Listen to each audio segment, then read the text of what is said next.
இந்த நாள் இனிய நாள். உன்னை மதிக்காத இடத்தில் பிணமாக கூட இருக்காது. நிச்சயமாங்க. இன்னைக்கு ஒரு மனுஷனுக்கு மிகப்பெரிய சொத்து எதுன்னு நினைக்கிறீங்க? யோசிச்சு பாருங்க. வருமானமா அல்லது வெகுமானமா? என்ன கேட்டா தன்மானம் சொல்லுவேன். இன்னைக்கு நிறைய நேரம் நம்முடைய தன்மானத்தை விட்டு, அதாவது நம்முடைய மதிப்பை இழந்து நம்ம நிறைய இடங்கள்ல இருக்கிறோம். அதுதான் மேலும் மேலும் நம்முடைய தோல்விகளுக்கான காரணம். அதற்காக எல்லாரிடத்திலும் கோபத்தோடு, எல்லாரிடத்திலும் பகையோடு, எல்லாரிடத்திலும் பிரிவினையோடு, நீ வேற நான் வேற அப்படி இருக்கணும்னு இல்லை. உங்களுக்குன்னு ஒரு மதிப்பு இருக்கு. அந்த மதிப்பை எக்காரணத்தை கொண்டும் யாராலையும் நீங்க இழந்துடக்கூடாது.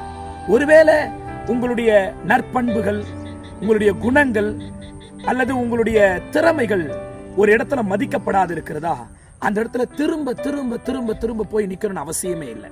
அதனால தான் சொன்னேன், உன்னை மதிக்காத இடத்தில் எப்படி கூட இருக்கக்கூடாதா, பிணமாக கூட இருக்கக்கூடாது. ஆகவே முதல்ல மற்றவங்க நம்ம மதிக்கிறதுக்கு முன்னாடி நாம் நம்மை மதிக்க கற்றுக்கொள்ள வேண்டும். நம் மீது நமக்கு ஒரு மரியாதை இருக்கும். அந்த மரியாதையை காத்து கொள்ளும் பொழுதுதான் இந்த உலகத்துல நம்மை சுற்றி இருக்கிற எல்லாரிடத்திலும் நமக்கு ஒரு நன்மதிப்பு வரும். நம்ம என்ன நினைச்சுக்கிட்டு இருக்கோம்?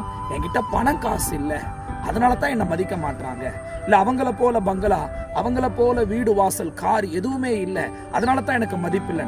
இன்னைக்கு ஒண்ணு தெரிஞ்சுக்கிங்க, வாழ்க்கையில இந்த பணம், வீடு, காரு, பங்களா இது மட்டும்தான் மதிப்பு இல்லைங்க. நல்ல மனசு இருந்தா அதை காட்டில மதிப்பு மிக்க வாழ்க்கை வேற எதுவும் இல்லை.